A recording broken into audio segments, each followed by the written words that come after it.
TV Burp. White actor turns black on Casualty.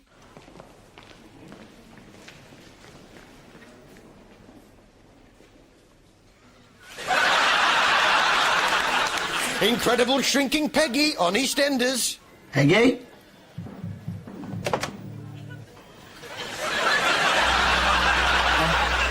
And things get saucy on Emma. Oh, what a delightful idea. I should like that best of all. I shall wear a large bonnet and put a pink ribbon on my basket. Don't go to any trouble on my account. Oh, that reminds me. I might just make a quick... What do you want? I wonder whether you wanted to go swimming, Tony. Today? Tomorrow morning. No, I can't. Or we could get a Mars bar out the machine when we're finished. All right.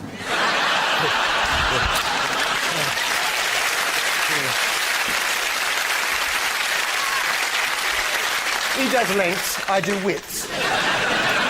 Which brings us to EastEnders, and I do admire the sensitive way they handle Heather being a little on the large side. Oh, I'm here. So are you. Bit on the nose. No, to be fair, Heather's having a baby. The question on everybody's lips was, how did she get pregnant in the first place? I wondered if Patrick might have had something to do with it. You, Shirley and Mrs. Brannan, you're the best free mates I could ever have. Oh. Hello? Hello? Yeah. It's Heather. In the hospital. Heather in the hospital, yes. I don't know if you remember Valentine's night. Valentine's night, yes. You know, with the yoghurt pot lid. Fruits of the forest, yeah, because the tiny pips kept getting caught in my teeth. Well, you sort of... We sort of... You've got a son. Hang on a sec, I'll put you through to Harry Hill.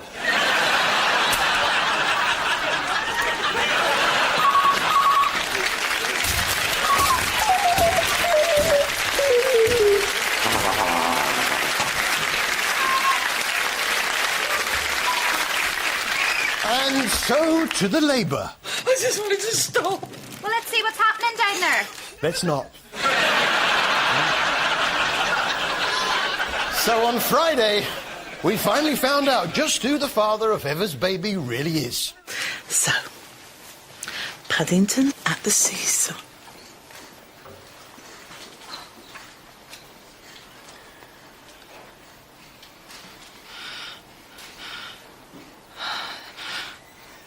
George. This is your dad.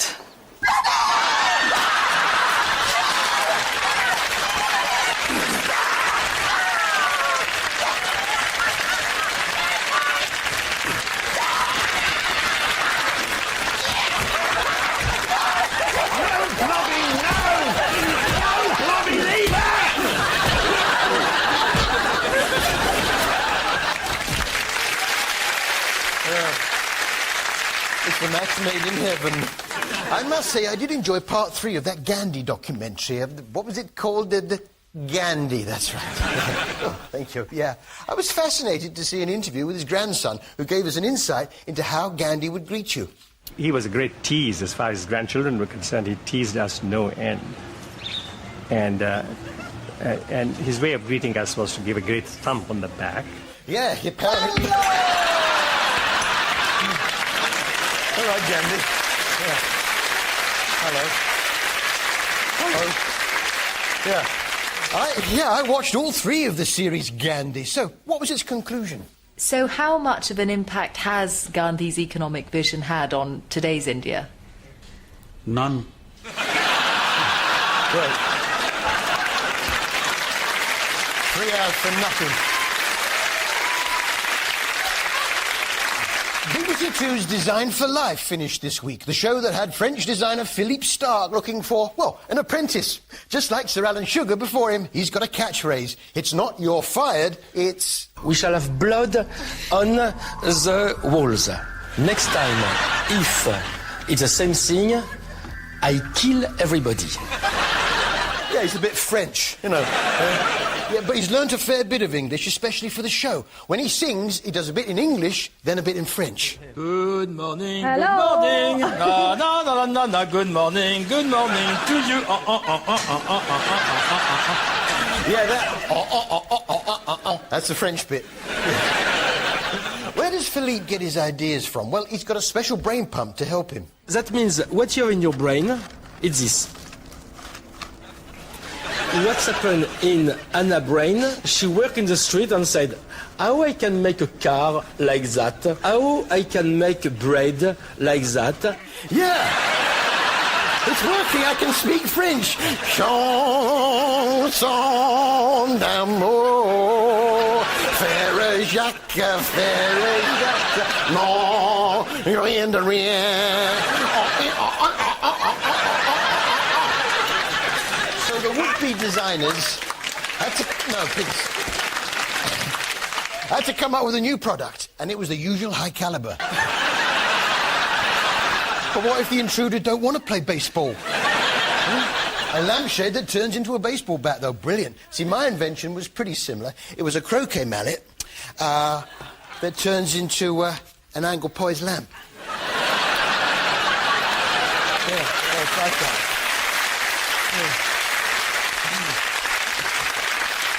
Yeah. What's Jamie's best mate Jimmy Doherty been up to now he hasn't got that Darwin show?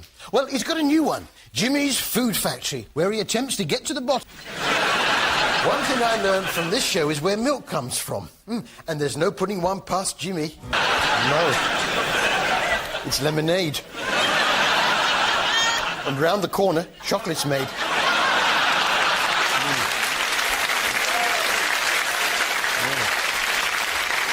But you've got to be careful milking cows, as Jimmy very nearly found it.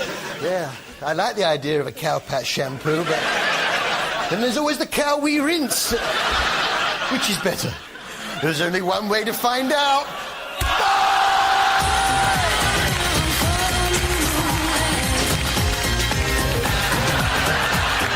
That's odd.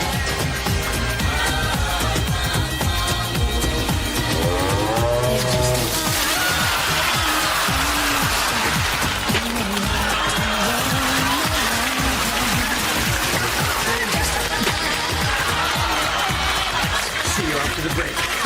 Come on, cow, we rinse.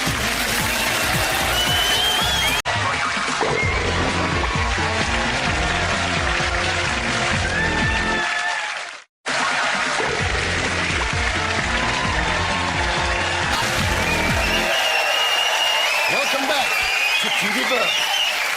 Squeaky hair on Neighbours. Babysitting duties. Oh, yeah, I guess that's reason enough to be stressed, isn't it?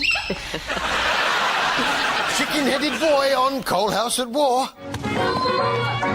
Caleb and Kia soon settling.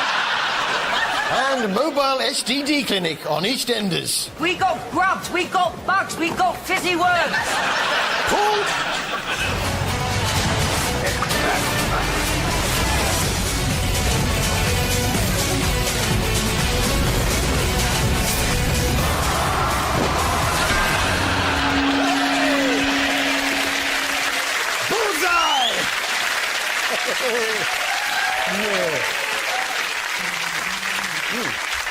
It was nice to see ex-EastEnder Frank Butcher drop in to watch the X Factor last weekend.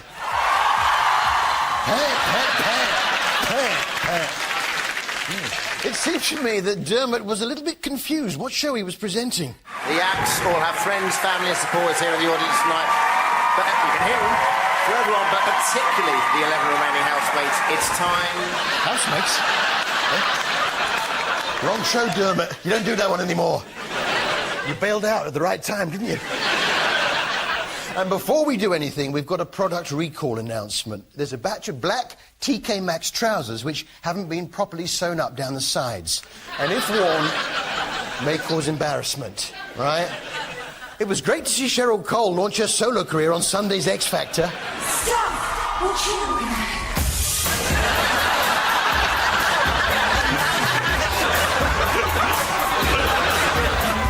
Yeah, it says TK Maxx trousers. I bought a pair too. We got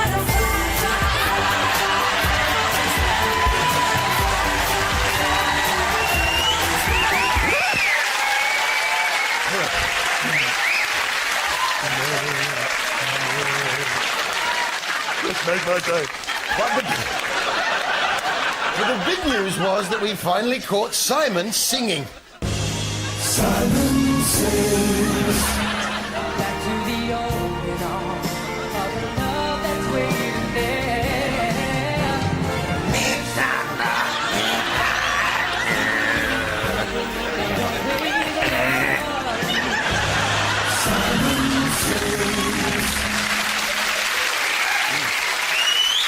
It's a no from me. What's it like round at Jordan's house now that Pete's left, I wonder? And empty doesn't mean it hasn't any tenants. Of course not. Sorry, Jordan. Wishing you health, wealth and happiness from all the TV Burp team. Although, Pete, if you're watching, love you too. Trying to patch up your differences. What you had together was so good. This was, of course, ITV1's Grime Fighters, which is a bit like the BBC's Life of Grime. In fact, it's the same.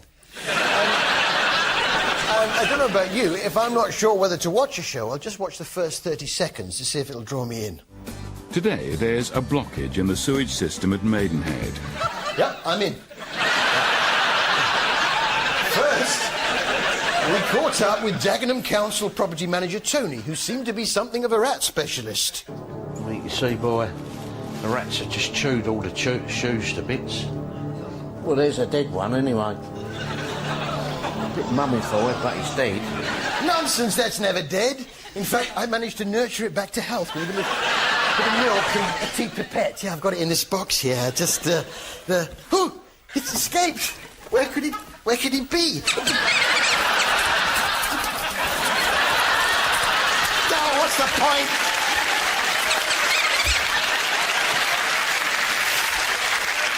Yeah. Looks like I'll have to nurture it back to health all over again. Elsewhere in the house, I'm afraid the toilet was in a terrible state, which begged the question, what had happened to the owner? Probably a recluse. This person has just shut themselves away. Hey? Oh, shut themselves away. Yeah. I thought, well, never mind. Actually, I've had a bit of a blockage in my sink. That's where the level is before the pumps start pumping away. Because the fat and everything else floats, this is the point where it sticks to. OK, Paul, let me know when you've fixed it. Restaurant in our living room now, where Peter and Duncan were planning a specially African-themed evening. So, let's have a look at the food. I found something in my food. I don't know what it is, but it's meant to be a vegetarian pancake, and it's kind of hard and... Looks like a tooth. It looks like a tooth or some bone, but I'm not actually sure what it is. Put it under your pillow, and by morning time, you'll have paid for your dinner. So there was a tooth in your dinner. At least pudding was nice. Ice cream. I have no idea. What's that one? There's a really dark one there. Oh, that's gross. Just found several hairs in my dessert. Sort of quite dubious hairs as well. Well, let's not jump to any conclusions. Those hairs could have come from anywhere. A hair in their mangoes. Oh, it might be a bit of... wouldn't be a bit of coconut, would it? Well, it could be coconut, yeah. Which is why I always shave my coconuts before using my scoop. The food wasn't much cop. Let's see if they can salvage the night with the African-themed entertainment. Someone spray the Lord Kumbaya. Someone spray the Lord Kumbaya. Someone spray the Lord Kumbaya. Oh Lord Kumbaya. I'm afraid it's a no from me. Across town in Bristol, Wayne and Tessa toil to present a restaurant in their living room, and they have an ingenious solution to their lack of tables. Fortunately, they do have permission to take the door. It's been discarded by a neighbour who's doing a bit of refurbishment. Who would think of making a table out of a door that's outside somebody's house on the street? It's mad. Yeah, it's a cool idea, that. Front door is a table. The beauty of it is, you've got a spy hole there, so you can see your feet. Oh, a letter. That's a rarity these days. Postmarked August. Up the workers on your side. Which brings us to someone at the door. Someone's crying, Lord, kumbaya. I had a hair in my ice cream, kumbaya. There was a tooth in my pancake, kumbaya. Oh, Lord, kumbaya. Not today, thank you. Yes, thank you. Which brings us to our most insincere reaction of the week. Most insincere reaction of the week. So what is it you guys do then? I'm a nanny, yeah. Wow.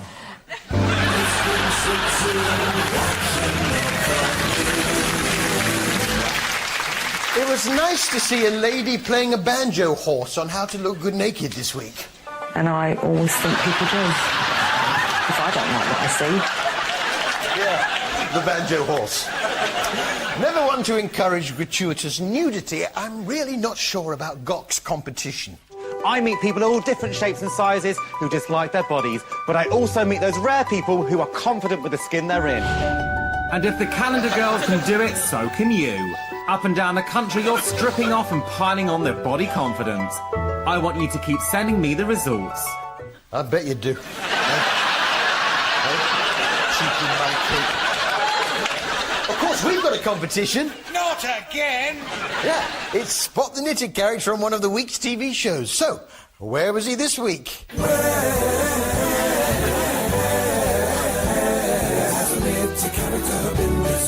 It's just that they don't feel strongly enough about it to... So she sort of gets lost in yeah, the mix maybe so, slightly. because I agree, she's great and she's similar as well. Especially compared to the two boys, who are... they're sweet, those two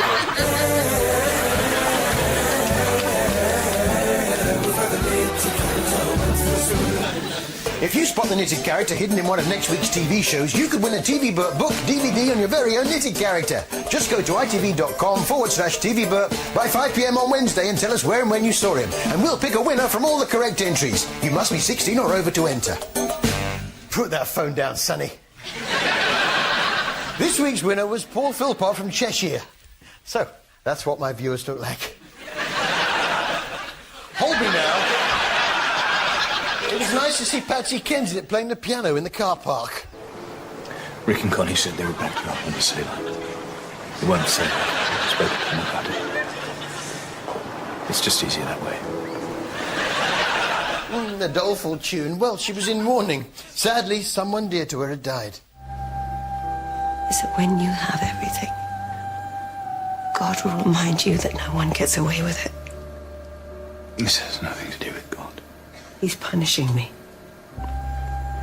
Why would he punish you? for everything I've done. Someone's crying, Lord, kumbaya. Oh, Lord, kumbaya.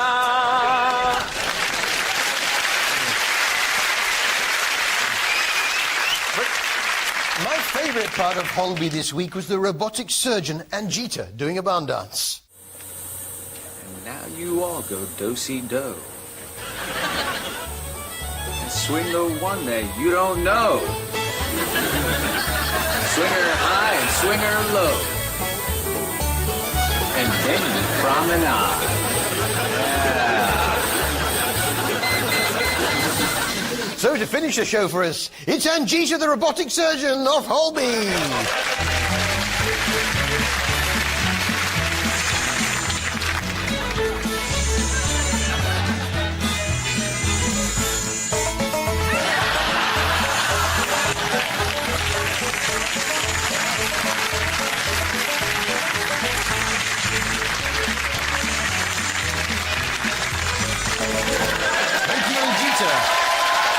Well, that's all from us here. Good night. Well, next, the challenge is certainly on. From Frank Sinatra to Ella Fitzgerald, how will our 10 remaining acts cope singing with a full orchestra? And you can get online to the website and have your say with our live chat throughout the show. Then later at 10, Catherine Jenkins is on Piers Morgan's Life Stories.